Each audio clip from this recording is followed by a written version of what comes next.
अगर मैं ये कहूँ कि आपका जो हार्ट रेट है, मैक्सिमम जो हार्ट रेट है उसके 50% में रहते हुए आपने एक्सरसाइज करनी है, तो आप अपने दिल का 50% हार्ट रेट कैसे मालूम करोगे कि आया मेरा दिल जो है उसका जो मैक्सिमम हार्ट रेट है उसका 50% कितना बनता है। अगर आपसे कहा जाए 60% ऑफ योर हार्ट रेट में रह के एक्सरसाइज करो, तो आप कैसे करोगे? आप वो 60% 50% कैसे निकालोगे? आपको कैसे पता लगेगा कि मेरा 50% हार्ट रेट कितना बनता है, मेरा 70% हार्ट रेट कितना बनता है, मेरा 80% हार्ट रेट जो है वो कितना बनता है? ये जानने के लिए ये वीडियो बनाई गई है कि आया आप कैसे जान सकते हो। 50 से 60% जो होता है वो लाइट एक्सरसाइज आती है, वार्म अप आता है इसमें। और अगर हम देखें जो 60 से 70% है उसमें एरोबिक आता है, और 70 to 80% में है वो आपकी एरोबिक इम्प्रूविंग फेज आता है, जिसमें रह के आप अपनी एरोबिक इम्प्रूव कर सकते हैं, उसका थ्रस्ट होल्ड आ जाता है। तो यहाँ पे हम 80% 90% जो होता है वो आपका एन एरोबिक होता है, जिसमें आप एन एरोबिक आपकी बॉडी जो है वो चली जाती है और ऑक्सीजन को यूज़ किए बगैर एनर्जी बनानी शुरू कर देती है। तो इस तरह से ये सारे फेज़ हैं, लाइट वाला एरोबिक, एरोबिक इम्प्रूविंग फेज़ और एन एरोबिक फेज़।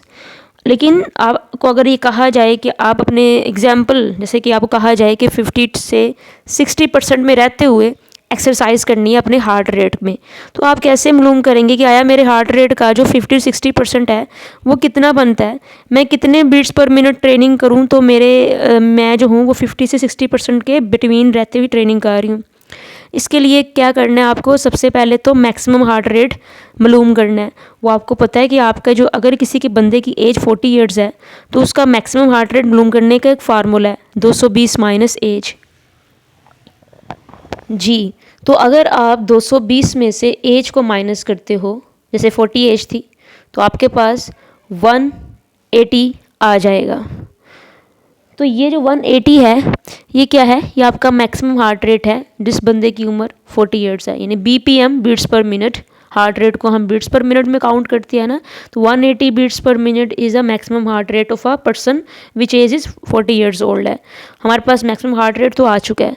पहली बात तो हमने जान ली कि कैसे निकालते हैं मैक्सिमम हार्ट रेट। अब हमने रेस्टिंग हार्ट रेट निकालना है। रेस्टिंग हार्ट रेट के लिए अपने नर्वस को आप जो है वो महसूस करते हो 60 सेकंड। नॉर्मल जो होता है ये 60 to 100 बीट्स पर मिनट होता है। तो अगर आप अपनी नर्वस को चेक करते हो और 1 मिनट पूरा आप काउंट करते हो कितनी बार उसने बीट किया, तो वो आपका रेस्टिंग हार्ट रेट है। अगर आप रेस्ट में बैठे हुए हो, सुकून से बैठे हुए हो, 10 मिनट से आप कुछ नहीं कर रहे, सिर्फ सुकून से बैठे हुए हो, तब आपने ये चीज़ को मेजर करना है। अगर हम ये देख लेते हैं कि हमारा रेस्टिंग हार्ट रेट 80 है, अब हमने अपना हार्ट रेट जोन निकालना है, यानी हमारा हार्ट रेट का मैक्सिमम और लोअर लेवल के जो दरमियान में जो डिस्टेंस है वो क्या है, हमारा हार्ट रेट रेंज क्या है, हमारा हार्ट रेट जोन क्या है। उसको निकालने के लिए हम मैक्सिमम हार्ट रेट को माइनस कर देंगे रेस्टिंग हार्ट रेट से। जब हम मैक्सिमम हार्ट रेट को माइनस करेंगे रेस्टिंग हार्ट रेट से तो एक रेंज निकलेगी जो कि 100 जो है ये हमारी हार्ट रेट की रेंज है, यानी हमारा दिल इसके बिटवीन जो है वो बीट करता है ड्यूरिंग एक्सरसाइज। तो हार्ट रेट रेंज जो है, यहाँ मैं रेंज लिख के दिखाती हूँ, जूम रहने देती हूँ। हार्ट रेट रेंज जो है वो 100 निकली है, यानी हमारा हार्ट जो है वो रेस्टिंग से लेके मैक्सिमम के दरमियान जो रेंज बन रही है 100 है। 3 बातें मैंने आपको बताई, मैक्सिमम, रेस्टिंग हार्ट रेट और हार्ट रेट रेंज। अब इन 3 बातों को अपने जहन में बैठा लें, क्योंकि इन्हीं को यूज़ करते हुए हम अपना 50%, 60%, 70%, 80% निकालेंगे हार्ट रेट का। अगर मैंने 50% निकालना है तो मैं हार्ट रेट रेंज को मल्टीप्लाई करूँगी 0.50 के साथ। हार्ट रेट रेंज को मल्टीप्लाई किया 0.50 के साथ तो हमारे पास 50% आया। उसके हम प्लस कर लेंगे रेस्टिंग हार्ट रेट इसके अंदर, तो हमारे पास क्या आएगा? जब हम रेस्टिंग हार्ट रेट को प्लस करेंगे वो हमारे पास क्या आएगा? 130 बीट्स पर मिनट। हमारे हार्ट का जो 50% है वो है 130 बीट्स पर मिनट। मैं आपको बार बार समझाऊंगी, आपने टेंशन लेनी, अभी आपको समझ नहीं भी आई होगी, आपको नेक्स्ट समझ आ जाएगी। मैंने क्या किया, मैंने हार्ट रेट रेंज को मल्टीप्लाई किया 0.50 के साथ, क्योंकि मैंने 50% निकालना है, और प्लस कर लिया उसको बाद में रेस्टिंग हार्ट रेट के साथ, तो मेरे पास 130 बीट्स पर मिनट आया। यानी मेरे दिल का 50% अगर मैं चाहती हूँ एक्सरसाइज करना तो मुझे 130 बीट्स पर मिनट अगर मैं एक्सरसाइज करती हूँ, इसका मतलब है कि मैं 50% अपने हार्ट रेट में रहते हुए एक्सरसाइज कर रही हूँ। अगर हम 60% निकालना चाहते हैं तो क्या करेंगे, हम अपने हार्ट रेट की जो रेंज है, मैंने बताया था रेंज क्या है 100, उसको मल्टीप्लाई कर देंगे 0.60 के साथ, 0.60 के साथ, क्योंकि हमने 60% निकालना है। जैसे अपनी हार्ट रेट को, रेंज को मल्टीप्लाई करेंगे 0.60 के साथ, हमारे पास 60 आएगा। फिर हम प्लस कर लेंगे इसके अंदर रेस्टिंग हार्ट रेट। आप समझ आ गई आपको? रेस्टिंग हार्ट रेट कितना है? 80, और हम 60 और 80 को जब प्लस करेंगे तो क्या होगा, हमारे पास आ जाएगा हमारा 60%। तो रेस्टिंग हार्ट रेट 80 है, तो हम 60 को प्लस करेंगे 80 से, हमारा 140 बीट्स पर मिनट आया। इसका मतलब है कि मेरा जो 60% होगा मेरे हार्ट का काम करने का 60%, वो है 140 बीट्स पर मिनट।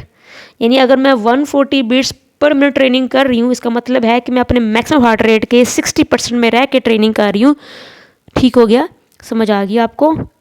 अगर मैंने 80% निकालना है 40 ईयर्स के बंदे का, या फॉर एग्जांपल मैं 40 साल की हूँ, मैंने अपना 80% निकालना है दिल का, कि वो 80% में रह के जब काम करता है तो वो कितने बीट्स पर मिनट रखता है, तो वो 80% में रह के काम कर रहा है। तो मैं हार्ट रेट, जो मेरी हार्ट रेट रेंज है, उसको मैं मल्टीप्लाई करूँगी 0.80 के साथ, क्योंकि हम 80% निकालना चाहते हैं। उसके बाद मैं प्लस कर लूँगी रेस्टिंग हार्ट रेट इसमें। जब मैंने प्लस किया, मैंने रेस्टिंग हार्ट रेट इसमें, तो मेरे पास क्या आएगा, 80 और 80 कितना होता है, 160। तो 160 बीट्स पर मिनट में अगर मैं ट्रेनिंग करती हूँ, इसका मतलब है कि मैं अपना जो 80% मेरा हार्ट रेट है उसमें रह के काम कर रही हूँ, उसमें रह के मैं एक्सरसाइज कर रही हूँ। अगर मैं 160 बीट्स पर मिनट में रह के ट्रेनिंग कर रही हूँ, तो इसका मतलब है कि मैं 80% जो मेरे हार्ट का मैक्सिमम लेवल है उसमें रह के काम कर रही हूँ। मैं एन एरोबिक में रह के काम कर रही हूँ, क्योंकि 80% जो होता है आपका हार्ट का, वो एन एरोबिक होता है, यानी आपकी बॉडी विदाउट ऑक्सीजन यूज़ किए एनर्जी बना रही है। I hope you like this video. Channel को सब्सक्राइब जरूर कीजिएगा।